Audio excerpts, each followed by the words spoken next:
guys, welcome back to my channel. It's your girl Jay here with CosmoChi'Q, and if you want to see how I made this wig, go ahead and stay tuned. So this is the hair that I'm using. I will leave all the info and the specs about the hair in the links down below. So first I'm going to go ahead and re-bleach those knots. I'm using my favorite bleach ever. You can find it at any local Sally's or beauty supply. I'm going to use 40 volume developer to lighten it up a little bit, and I'm also going to re-bleach the hair as well. You're going to need a bowl and a sponge and a mixing brush. So now I'm about to mix the bleach for my closure. Now with the bleach for the closure, I always like to do it in a very, very thick consistency. That way it does not seep through onto the roots of the hair and lighten that up. I want it to be nice and thick so that way it stays on top and just bleaches the knots as well as the lace.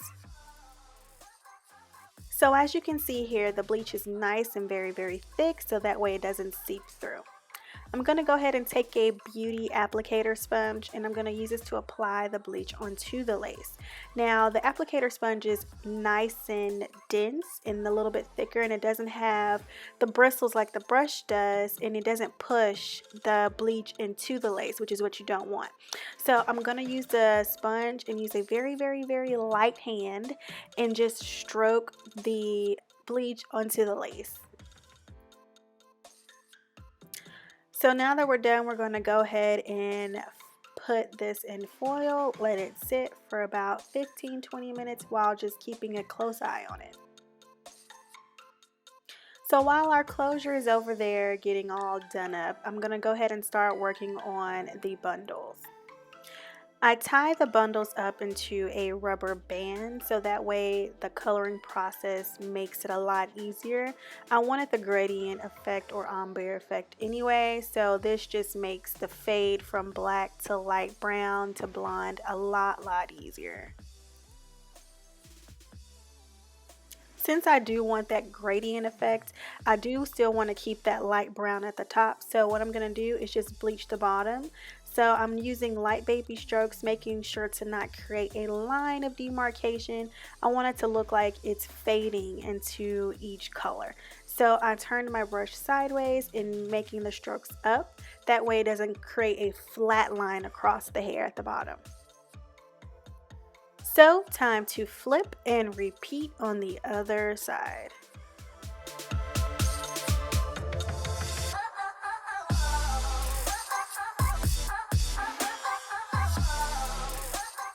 All done, wrap it up, leave it there for 30 minutes. Now let's start on our wig. So I'm using the Make Your Own U-Part wig cap. Now I told you guys in this last video that I like this wig cap because it's nice and breathable and it has those nice stretchy bands in the back. Using some T-pins, I'm going to secure my wig cap onto my mannequin head.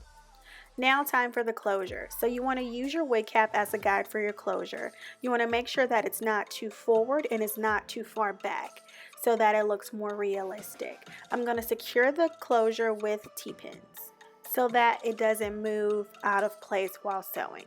So now I'm going to start sewing, and I'm just going to take my needle and thread and make sure to go underneath the cap through the closure.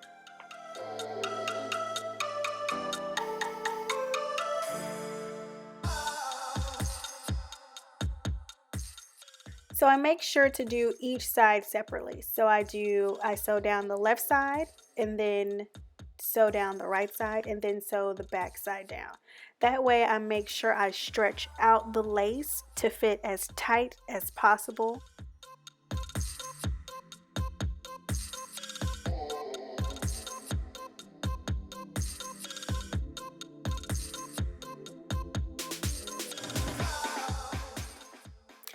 So now that your closure is all done, we're going to start sewing on our tracks. So using your wig as your guide, I'm going to start along the perimeter and go straight around.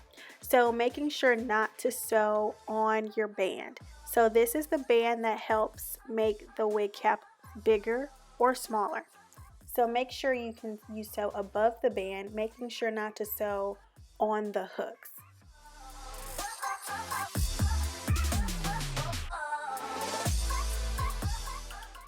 So I like to use T-pins as my guide to help me place the tracks on the wig.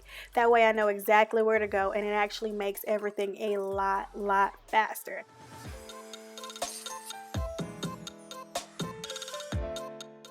Now that you have your guide, you can just start to sew.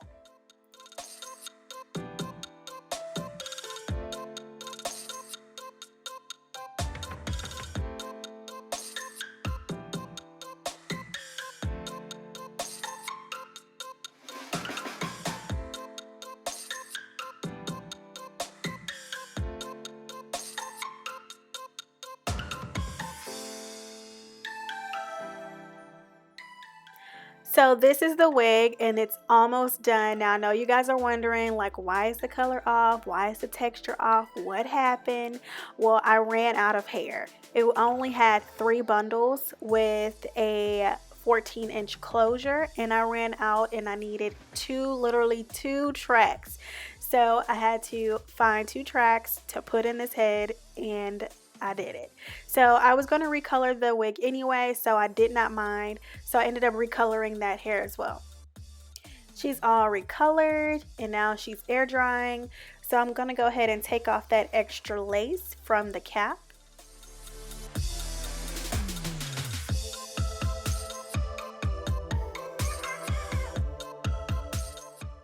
So we blew her out and now we're going to style her. We're going to throw some curls in here and give her a nice body wave.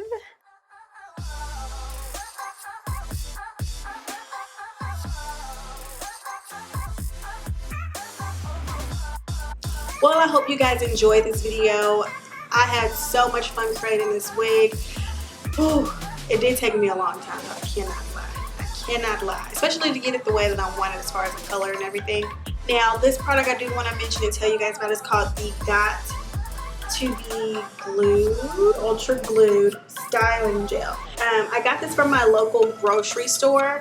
I'm assuming that it's at Walmart and all that other stuff too. I've seen it on a few YouTubers channels, and right now I'm loving it. A little bit goes a very long way. They got the name right on this stuff here. Okay, let me tell you, I use this not only on my edges, I also use it on my closure. Yes, on my closure. You know how you can use tape, glue, etc. to make your closure stay in place. Well, this Got to Be Glued, this stuff, all you do is put a little bit on your edges, put a little bit where your closure is.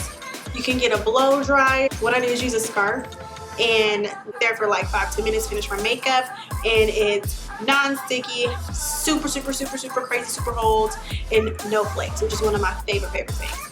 And you know, so far so good. I'm loving it, loving it. Thank you guys so much for watching. I hope you guys enjoyed this video as much as I enjoyed creating it. Please don't forget to follow me on all my social media. And also don't forget to click that like button and leave me a comment down below and tell me what you guys think. Also, don't forget to subscribe.